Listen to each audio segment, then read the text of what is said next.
सकती है। गौतम बुद्ध की प्रेरणादायक कहानियां।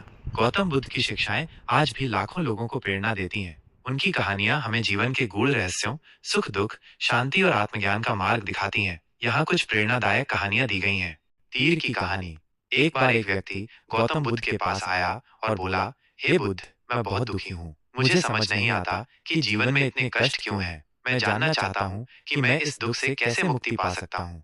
बुद्ध ने उस व्यक्ति से पूछा, अगर तुम्हें एक तीर लग जाए तो तुम सबसे पहले क्या करोगे? व्यक्ति ने जवाब दिया, मैं सबसे पहले तीर को बाहर निकालूंगा।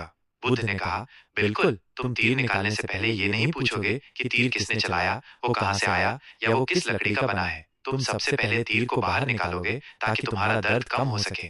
बुद्ध ने समझाया, ठीक इसी तरह जीवन में दुख के कारणों पर विचार करने और उन्हें समझने में समय बर्बाद करने के बजाय सबसे पहले उस दुख से मुक्ति पाने का प्रयास करना चाहिए। जब तुम दुख से मुक्त हो जाओगे तो तुम्हें अपने आप ही उसके कारणों का ज्ञान हो जाएगा। सीख। ये कहानी हमें सिखाती है कि समस्याओं पर अधिक विचार करने के बजाय उनका समाधान खोजना अधिक महत्वपूर्ण है। वर्तमान में जीना और दुख से मुक्ति पाने का प्रयास करना ही बुद्धिमानी है। नदी पार करने की कहानी। एक बार गौतम बुद्ध अपने शिष्यों के साथ एक नदी के किनारे रुके। नदी में बहुत तेज बहाव था और उसे पार करना मुश्किल था। एक शिष्य ने कहा, हे बुद्ध, हम इस नदी को कैसे पार करेंगे? बुद्ध ने मुस्कुराते हुए एक नाव की ओर इशारा किया और बोले, हम नाव का उपयोग करेंगे।